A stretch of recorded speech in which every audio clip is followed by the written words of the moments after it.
what Adam 12? What Adam 12? Reed and Malloy. We were talking about Adam 12 the other day because, remember, this is the time of year that we have all these like TV debuts back in the day. Not so much now because everything comes out all the time. But back in the day, there was, premieres. So we talked about Adam 12 the other day, and I brought that up because of Reed and Malloy. There was two cops, Reed and Malloy. But I bring that up tonight, Reed and Malloy, because we start episode 118 on September 26th with a birthday. And the birthday is for Kent McCord. Now tell me that's not like a Simpsons name for like one of their characters. Kent McCord. But that was the actor's name was Adam 12. He played the not Malloy, but Reed, Jim Reed, was Kent McCord. Which I was like, that is like the most Hollywood sounding name ever. Hi, I'm Kent McCord. Anyway. Okay, so also born on this day. We're going to do births first, by the way, in case you didn't know. We'll start with history and births of famous musicians and actors and such of that nature. I try and mix in music with film a little bit here and there. And occasionally the weird event because it has major significance, or I just found it to be quirky and was like, oh, I like that. But it has to be something now at this point rather unique. So anyway, born this day, Olivia Newton-John. We just talked about her the other day because we talked about something, but we brought her up. It was Grease. But anyway, yes, for, Olivia Newton-John, hopelessly devoted. Grease, physical, let's get physical. Birthday today. She passed away, though, in 22, just a couple years ago. Olivia Newton-John, Australian actress, musician, all of the above, the whole gambit of stuff. Also born on this day, 69 today, Linda Hamilton from the Terminator films. She was such a badass. I don't really know her from any other movies or stuff, but she was like such a badass in those films. You have to love that. She was, the whole, just all of it. Started as the innocent little waitress. Next thing you know, the Terminator's trying to kill her, and she's, learning how to use all sorts of weapons. And by the time we got to like Terminator 7, she was, jacked and just out to kill. But good old Linda Hamilton. Let's see. George Gershwin was born on this day. Gershwin from, the American in Paris. Okay. Marty Robbins, born on this day. Now, at first I was like, wait, why do I know that name? But you have to listen to Marty Robbins. It is like the soundtrack of spaghetti westerns, for sure. I was like, oh, wait a second. He does there's one of the songs called Big Iron. That you're just like, oh, you've heard it. Because it's for some reason, it's one of those songs that showed up in movies or like something. It's just kind of kitschy, kind of spaghetti westerny. And then there's also El Paso, which is the same kind of thing. It's kind of like it's country western, but it's more western country, if anything. It's not really country music, it's western music. But yes, Marty Robbins. And you got to look at the guy too. He doesn't look like he would be a old-timey musician. He looks more modern. It's just kind of funny. But that was like 1925 when he was born. So he's not, I don't think, around anymore. That was a long time ago. It was 100 years ago, if you think about it. 1925 was 100 freaking years ago. But oddly enough, I did see today that today's the birthday of some woman in Georgia who is the fifth oldest person living, and she's 114. I mean, unless you're a vampire, I don't know if I want to be 114. You want to sort of pick an age and be like, okay, I become a vampire at, and then you stay that age and you're 114 years old. That's great. But I don't know if I actually want to be, in theory, at 114, because what are you doing at 114? You're kind of frail, I'm imagining, and I just don't know. I don't know about being 114. Anyway, I digress badly. Brian Ferry, born on this day. Roxy Music. Brian Ferry had some really good stuff. I mean, if you think about, Avalon, More Than This, Love Is a Drug. I mean, Roxy Music was a really, really influential, musician, Brian Ferry and the band Roxy Music. So definitely, I try and anytime I come across songs, I try and find them and listen to them while I do this. It takes me like 2 hours to produce this. I usually start around 9 o'clock. That's why I think it's done short. It's because I didn't start on time. I didn't have dinner yet, or I'm doing whatever. So I either sit down here and do it in my sort of, cloistered little 7 by 8 foot space here. So, I'm going to try not to spill my liquid tonight. I put the lid back on it.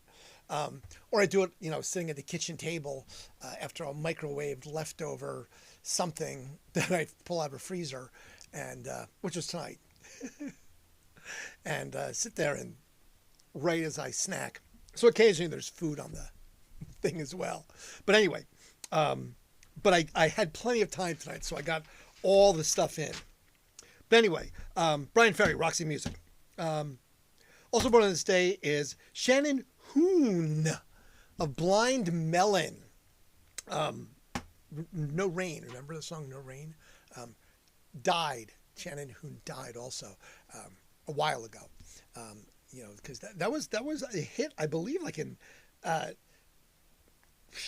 when was it, like 81 or something? I don't even know.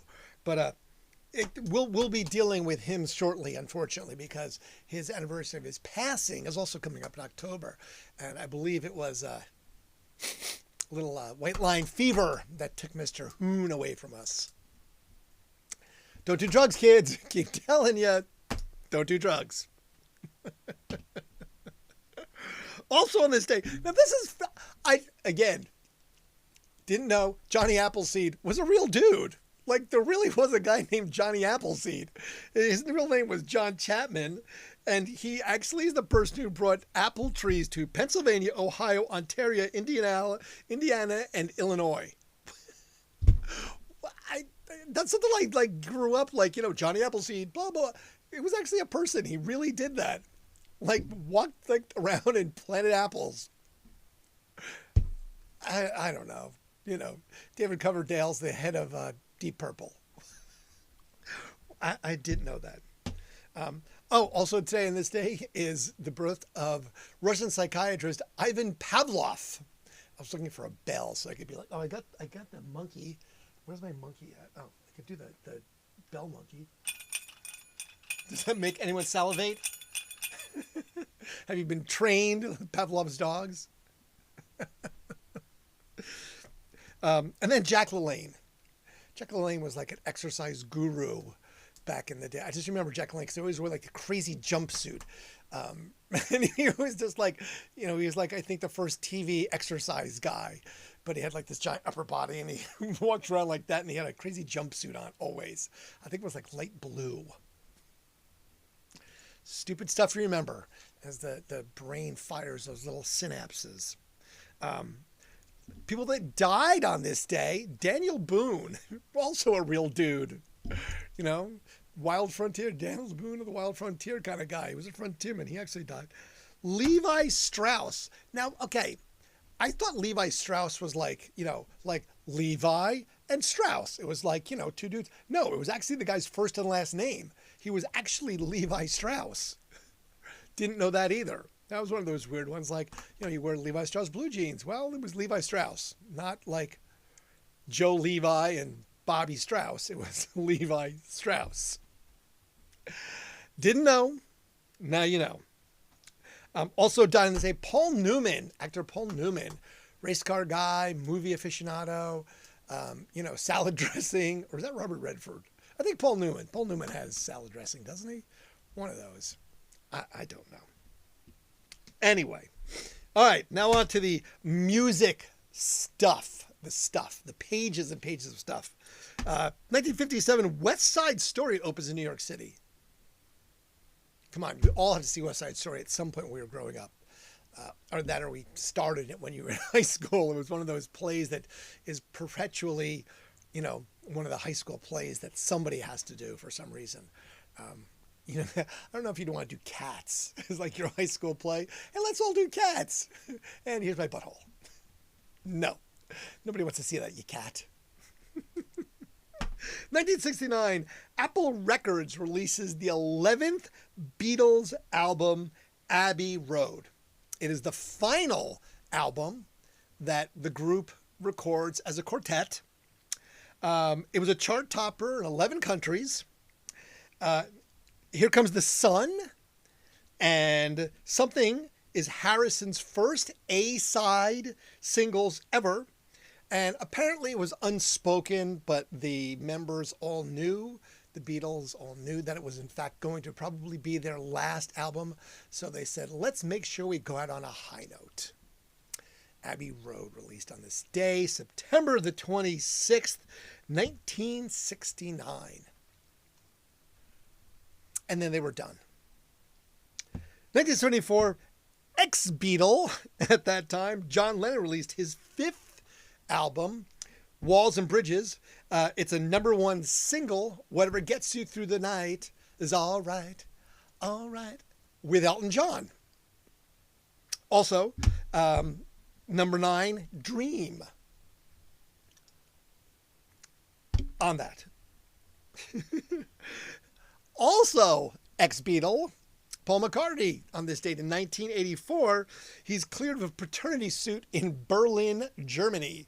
Apparently, someone believed that he stooped and had a progeny, but apparently the DNA results cleared him of said child in the Germans. 1986, Run DMC, with a top 10 song, Raising Hell, becomes the first rap group to accomplish that. No other rap group to that point had ever gotten to the top 10 Billboard charts. Good old Run DMC. And we just saw DMC at the See Here Now Festival. They came out with Public Enemy, and it was amazing. So if you see Public Enemy coming through the town, go see it. They actually were great. It was Chuck D, and it was actually with Flavor Flav. Boy! It was fun. It was fun. I was so happy. It was like, because I was like, all right, who's actually going to come out? There's got to be a guest star or two. As my friend was saying, he's like, there's got to be. They're New York City. They're right here. Who's coming out? And it was DMC. So it's a beautiful thing.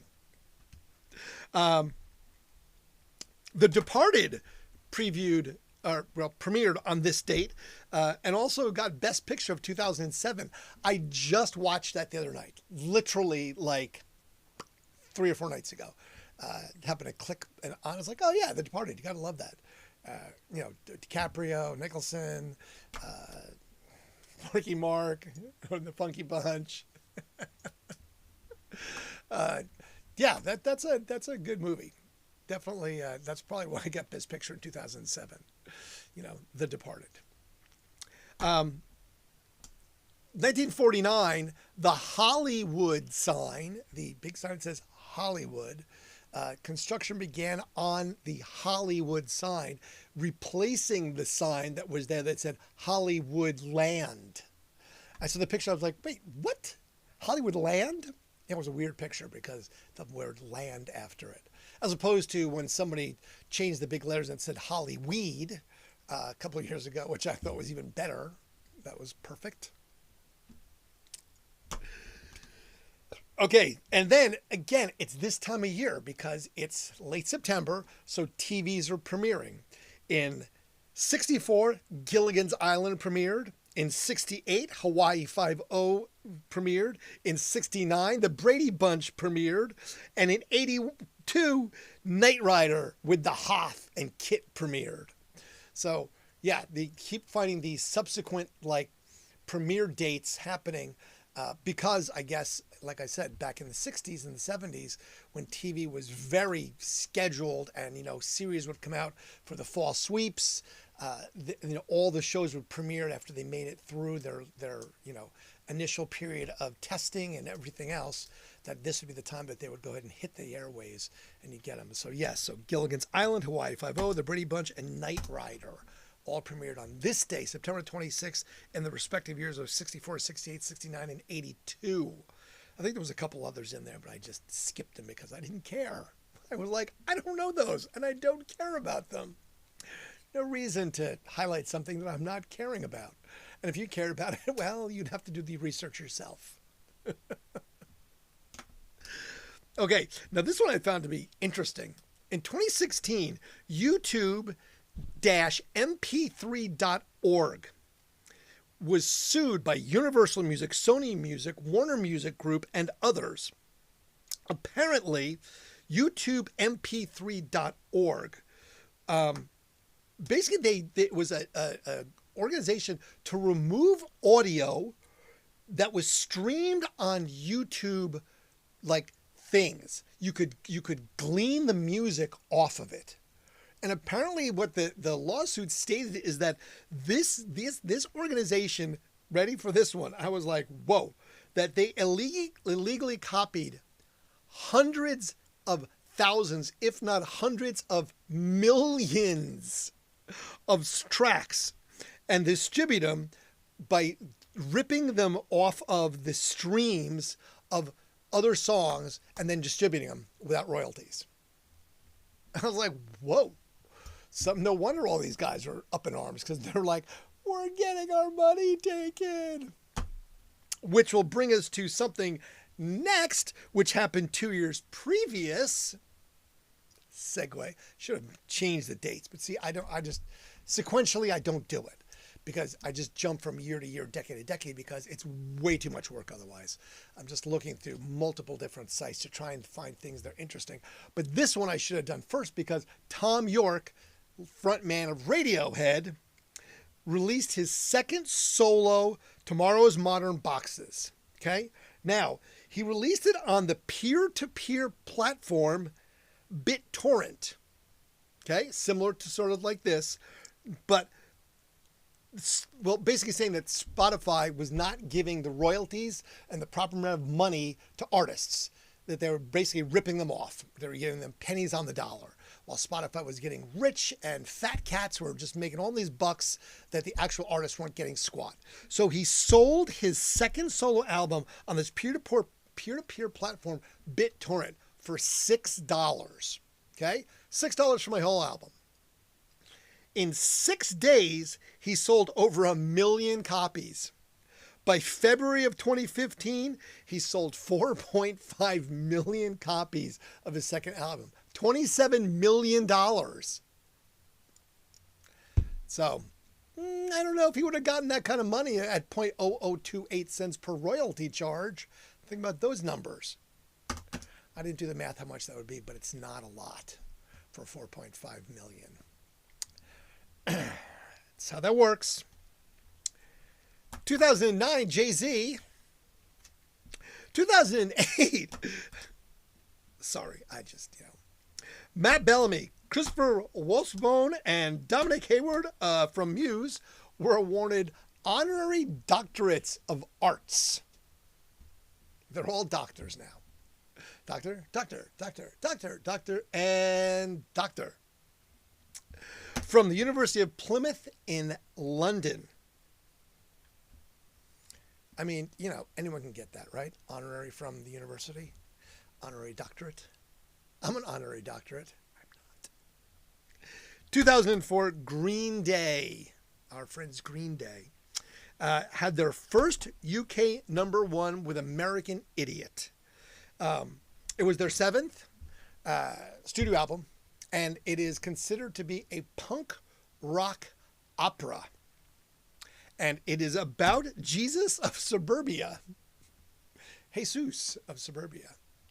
So if you've never listened to the whole thing in its entirety, that's what it's all about, is a rock opera. Considered that.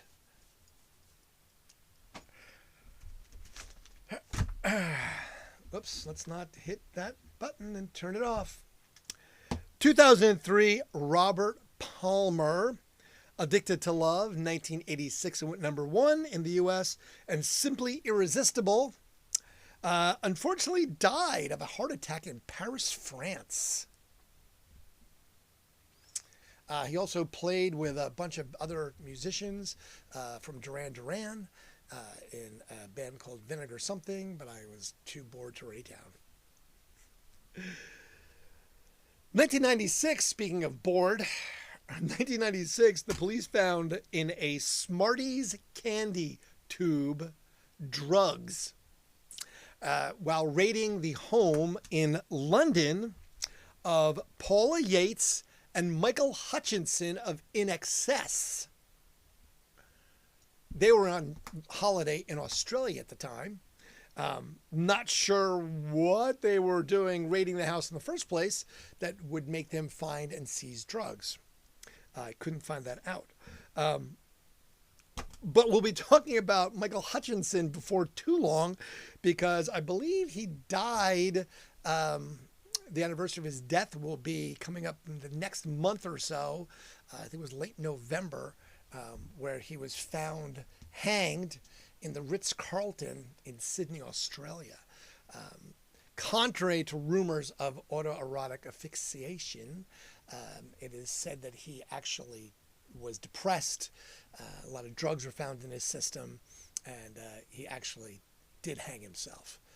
It was not the other ones. There were just some rumors of some people that did not like him. But regardless, we'll get to him passing and talk a little more about In Excess in the future at some point. 1996, AC/DC releases their 12th album, Ball Breaker. I didn't really find much on that one. I didn't know too much about that album, so I didn't bother to research about it because I found a lot of other stuff on other things. 1989, Paul McCartney starts his world tour of that year in Norway. It is the first major tour in 10 years since the Wings tour of UK 1979. It's also the first time he returns to the US and North America in 13 years. 1989.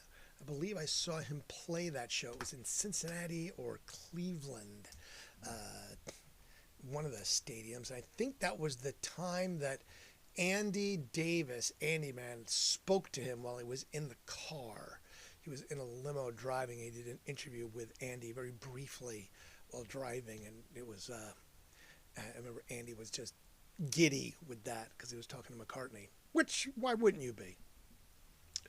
1979, spoke about them last night, forming in 1976 on this day, on the 25th of September. On the 26th of September, 1979, U2 released their first recorded EP ever, called U2-3.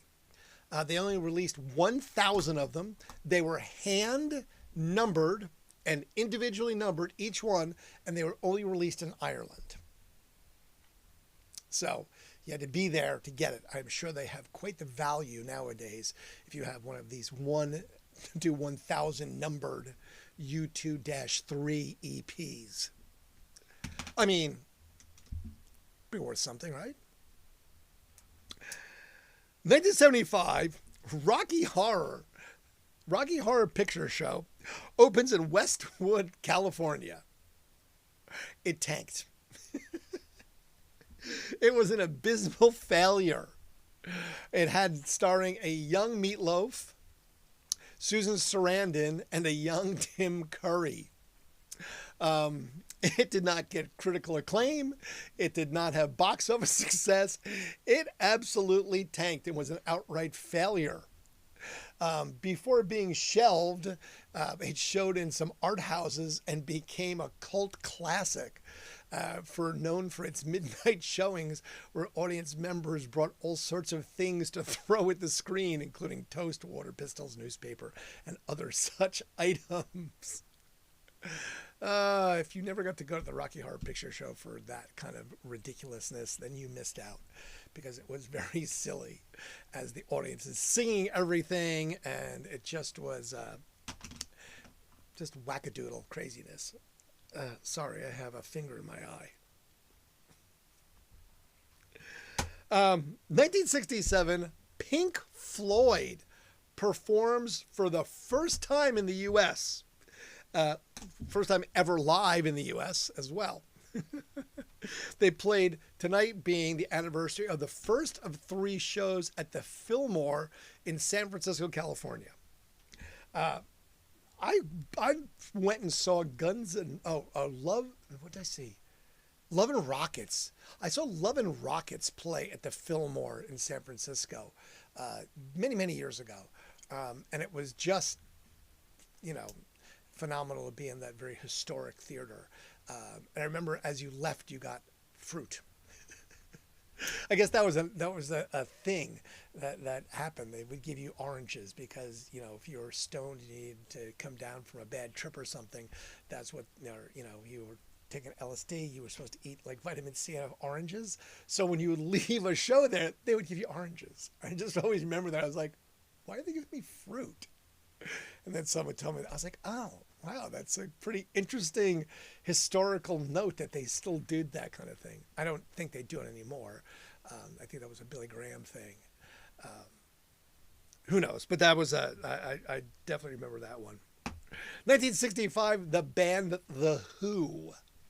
After ending the European tour, singer Roger Daltrey apparently got into an altercation with drummer Keith Moon and knocked him unconscious.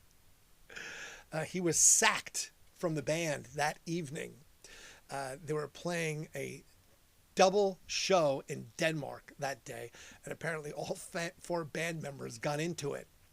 And subsequently, Keith Moon was knocked out cold by Roger Daltrey, the lead singer. He was reinstated the next day, but, don't do drugs, kids. Don't do drugs. Now, why couldn't that just have happened with Dave Navarro and Perry Farrell? They could have just rocked it out and, got back together the next day. No? We're not going to have that happen? Perry? We're not going to make amends to Dave Navarro? No? Not happening? No more Jane's Addiction, huh? Okay. Jane says, I'm done with Sergio. He treats me like a rag doll. I'm done with Navarro. He treats me like a rag doll. Maybe that's what subsequently was going to happen there. I don't know. You tell me. Jane says, I'm done with Dave Navarro. 1964. See, I just go whoosh. Decades go and pass. No particular order whatsoever. I apologize for that. But that would require that I actually paid attention and would write things down, have to go back, and that would take even more time to put things in this chronological order. There's not some AI, God helping me do this stuff. This is manual labor, people. Okay? This takes me a couple hours to do. Anyway, Roy Orbison started a 3-week slot at #1 for Oh, Pretty Woman. And now apparently the story goes that Oh, Pretty Woman was about his wife, Claudette. While Orbison was sitting at home with his co-producer, Billy Dees, his wife, Claudette, said she interrupted a conversation, said she was heading out. And Orbison said, okay to that and said, do you need any cash? Where I guess Billy Dees at that point responded for her without letting her. It says, a pretty woman never needs any money. And that was the inspiration for Oh, Pretty Woman. I mean, why not? And I was so trying for error-free tonight. Damn. That just chafes my... crap. Sorry. I was trying to pay attention. I was really going for error-free tonight. I started on time. I didn't spill my water. The microphone was on. I got the lighting right. No. And I still don't have that fixed. I know. What do you want from me? I'm an amateur in a professional world. Strike that. I'm a professional in an amateur world. Strike that. Reverse it. 1956, Elvis Presley returns home to Tupelo, Mississippi to pay the Mississippi-Alabama State Fair. I guess they combine the two? I don't know. Why would you do that? Don't you have your own state? Anyway, he cannot subsequently do these anymore because security is too big for him to play these little small town shows. But at this one of the obsessed screaming teenage girls in the audience that night is Wynette Pugh. Don't know who that is, huh?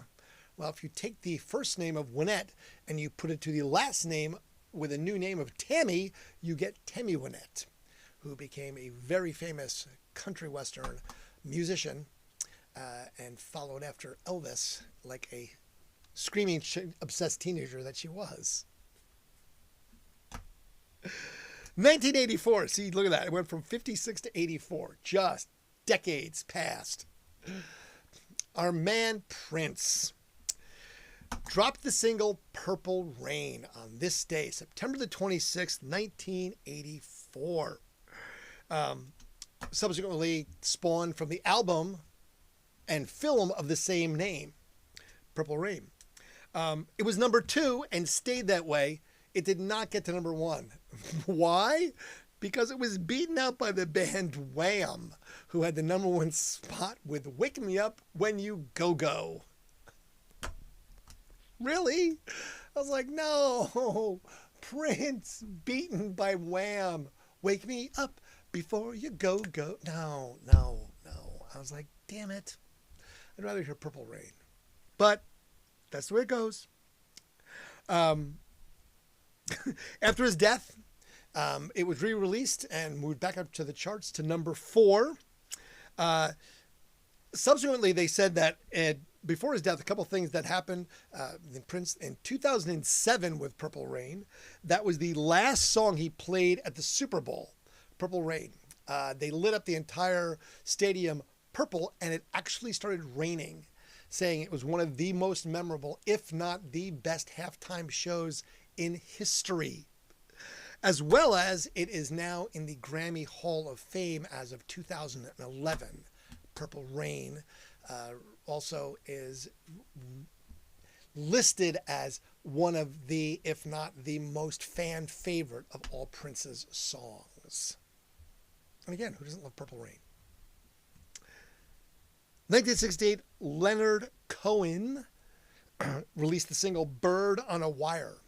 It was written while he was on the island of Hydra in Greece, apparently depressed. His girlfriend at the time handed him his guitar and told him to snap out of it. So while looking at the window, he saw a bird on a wire in Hydra, Greece, and wrote the song. He finished it when he got back to the States in Hollywood, California, seeing another bird that reminded him of the song.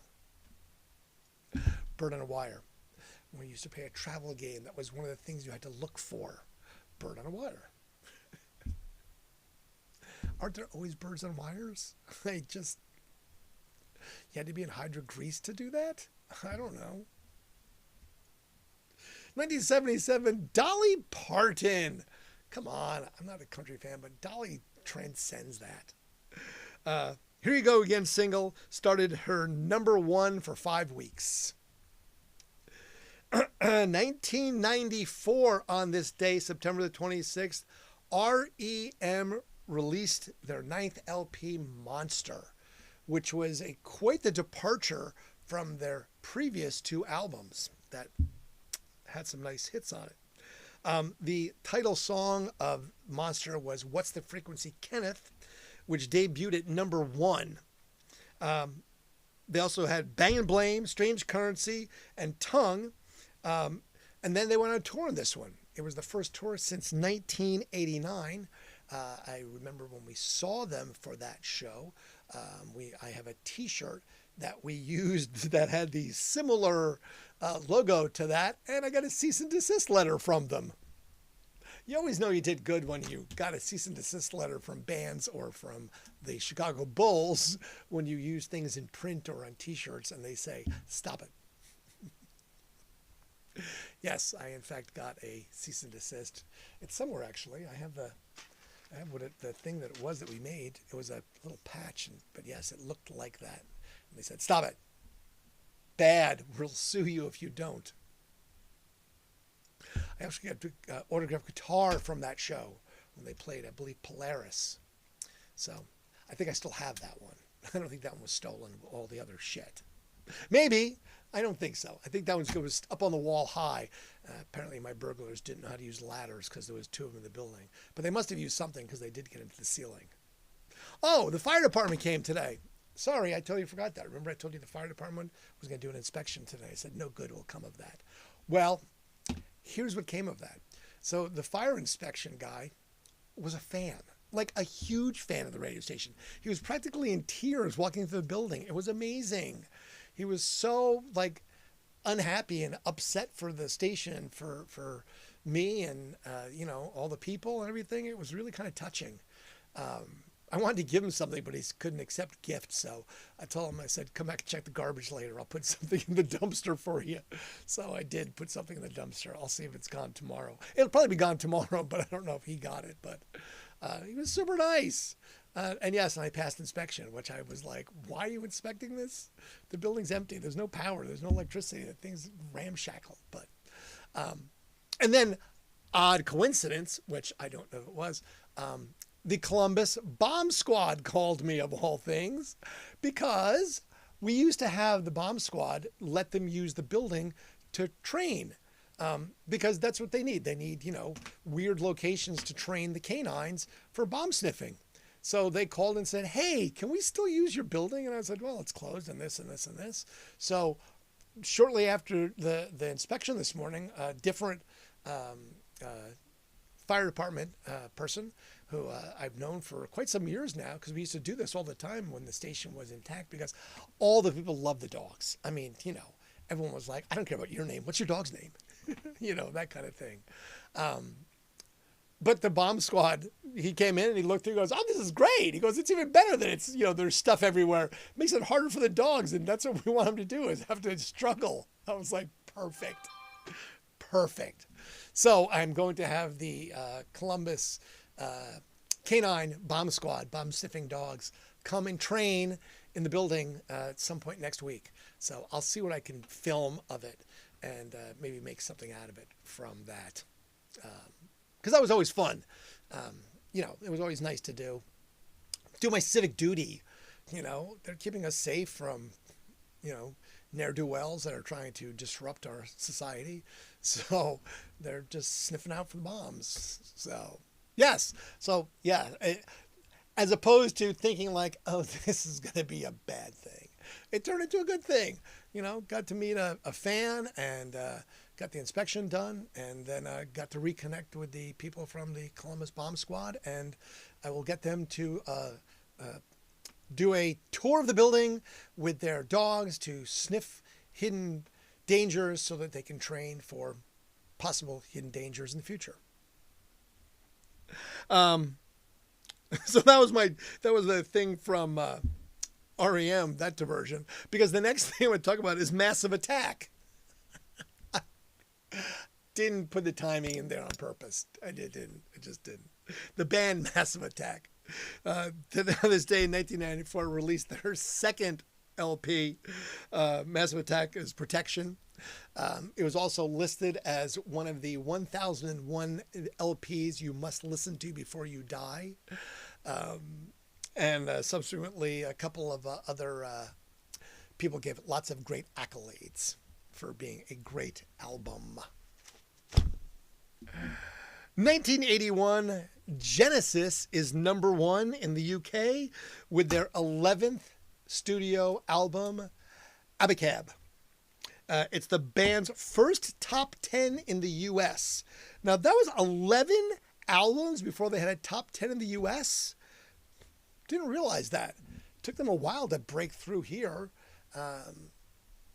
With 11 albums out before they got to the top 10 in the US.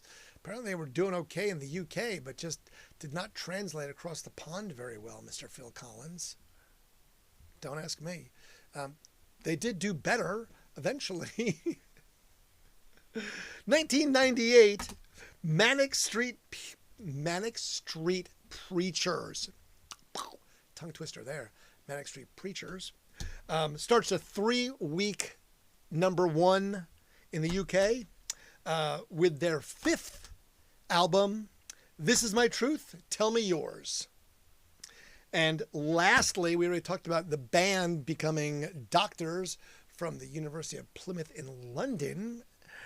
Muse, their fifth album, The Resistance, topped the UK charts and 19 other countries, also receiving the Best Rock Album Grammy of that same year, 2009. There you have it. That is all the news that's fit to print and all the music news that I found that happened on this day, September. On this day. Where's the edit button? Edit that. On this day, September the 26th, ranging back all the way to the 19-somethings, up to almost current day. Friday night. Supposedly there was a show I was supposed to see tomorrow night, but apparently it's not till December. Okay, I'm fine with that. I won't go see a show tomorrow night. Not that I knew it anyway, but it happens. It's all right. This is still a thing, so, go to it. Maybe I'll go upstairs and look at reviews right now. I'm probably going to go watch Black Rabbit. That's the TV show, the rabbit hole that I've fallen into. It's called Black Rabbit. It's okay. It's interesting. I told it last night. The one character that Justin Bateman plays is the brother, and he is just a piece of shit. Really is. Like there's definitely people that are like this, but man, what a horrendous piece of shit. Whoever wrote this really, it's a character assassination for sure on someone's brother that they must have known or something. I don't think you invent a character like this without some personal knowledge. It just seems to be way too close to home. That's my personal take on it. I don't know. And then Task, a new episode comes out. Also Peacemaker. Yeah, so I've got all these piecemeal shows, which I hate. I'm so not a fan of that. I've gotten so spoiled being able to let's binge watch. So I just can watch episode after episode after episode after episode, like Black Rabbit. Or like I did with Pitt, P-I-T-T. I watched all to the end. That's now the new season's not going to come. And I'm like, screw it. And then I'll probably never see it again because, when the next season happens, I don't know. I've got like half a dozen of those somewhere. They're all kind of floating. So I just need them to start again, and then I'll get caught up, in like 2 years. That's why license plate said Kill TV. See, back behind here. Oh, crap, it's not there. All right. It fell down. Wait, it's one of these two. See, look, Kill TV. That was my license plate forever. Kill TV, and then the radio station's license plate. Oh, see, I drove an ambulance. You didn't know that, I have saves. I saved people. Heimlich, drowning, and delivered a baby. And also a heart attack person. They survived. So I have saves. I got that going for me. Got good save karma. Anyway, I appreciate you being here. I'll stop rambling. Thank you. We'll do this again tomorrow, Saturday night, SATURDAY night, Bay City Rollers. SATURDAY night. Fade to black. It's actually only Friday night. But hey, what do I know? I'm just a dumb basement dwelling. I don't know what this is, a podcast or something. Where's my end stream button? And there it is.